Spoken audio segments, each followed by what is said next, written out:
America के दबाव में एक बार फिर भाजपा की सरकार ने घुटने टेक दिए। भारत और ईरान के बीच चाबहार पोर्ट परियोजना, जिसे मोदी जी भारत की विदेश नीति की ऐतिहासिक उपलब्धि बताते नहीं थकते थे, स्वयं मोदी जी इसे आर्थिक, सामरिक और रणनीतिक दृष्टि से भारत के लिए एक बड़ी सफलता के रूप में प्रस्तुत करते थे। चाबहार पोर्ट का मेरा फाइनल एग्रीमेंट हुआ। ये बहुत बड़ा काम है जी।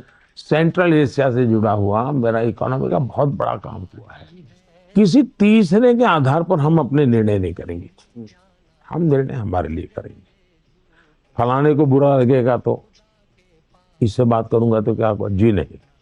आज वही परियोजना अचानक बंद कर दी गई। सरकारी निदेशकों ने इस्तीफे दे दिए। परियोजना से जुड़ी वेबसाइट बंद कर दी गई। Well, I've seen that, and you would have seen several reports that this particular exercise is being held in the invitation of South Africa, and several countries have joined.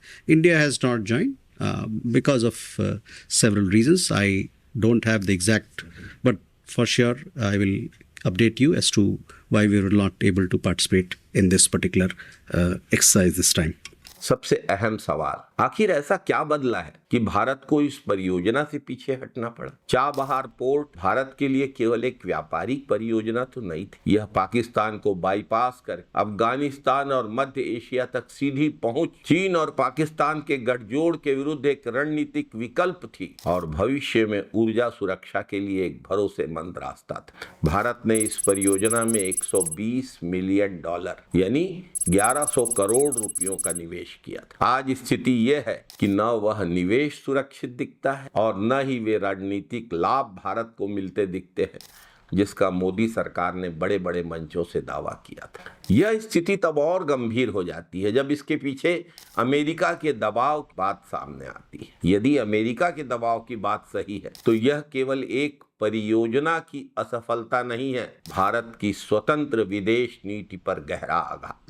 ये वही अमेरिका है जिसके राष्ट्रपति Donald Trump ने भारत पर tariff लगाए, भारतीय steel और एल्यूमिनियम उद्योग को नुकसान पहुंचाया, H-1B वीजा पर रोक लगाई, सार्वजनिक रूप से भारत को टैरिफ किंग कहकर अपमानित किया, पाकिस्तान को IMF से लोन दिलवाया, पाकिस्तान की आर्मी चीफ को डिनर पर इनवाइट किया। इसके बावजूद आज मोदी सरकार उसी अमेरिका के दबाव में अपने राष्ट्रीय हितों से, रणनीतिक हितों से, आर्थिक हितों से समझौता क्यों कर रही है? यह प्रश्न उठना स्वाभाविक है कि क्या भारत की विदेश नीति अब व्हाइट हाउस तय कर रहा है? क्या विश्व गुरु बनने का दावा करने वाले मोदी जी ट्रंप से डरने लगे हैं? अगर ऐसा है तो क्यों डरने लगे हैं? इस पर भी बात होनी चाहिए, इसका भी खुलासा होना चाहिए।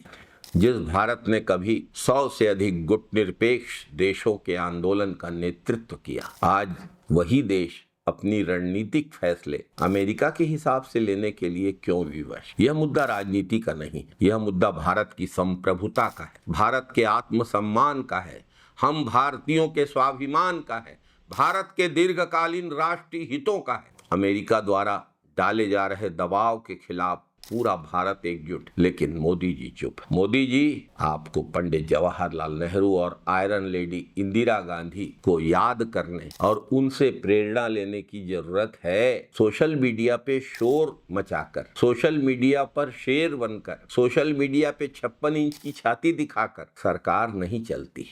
ट्रंप बार बार भारत का अपमान करता है और चुप बैठकर उसका हुक्म मानना कहां तक जायज है? ये बेहद दुर्भाग्यजनक है। मोदी जी, हिम्मत करिए, आवाज उठाइए, देश हित को सबसे पहले रखिए। राष्ट्र हित के मुद्दे पे पूरा देश आपके साथ खड़ा होगा। जरूरत सबसे पहले आपके खड़े होने की है। जय हिंद साथियों, वंदे मातरम साथियों।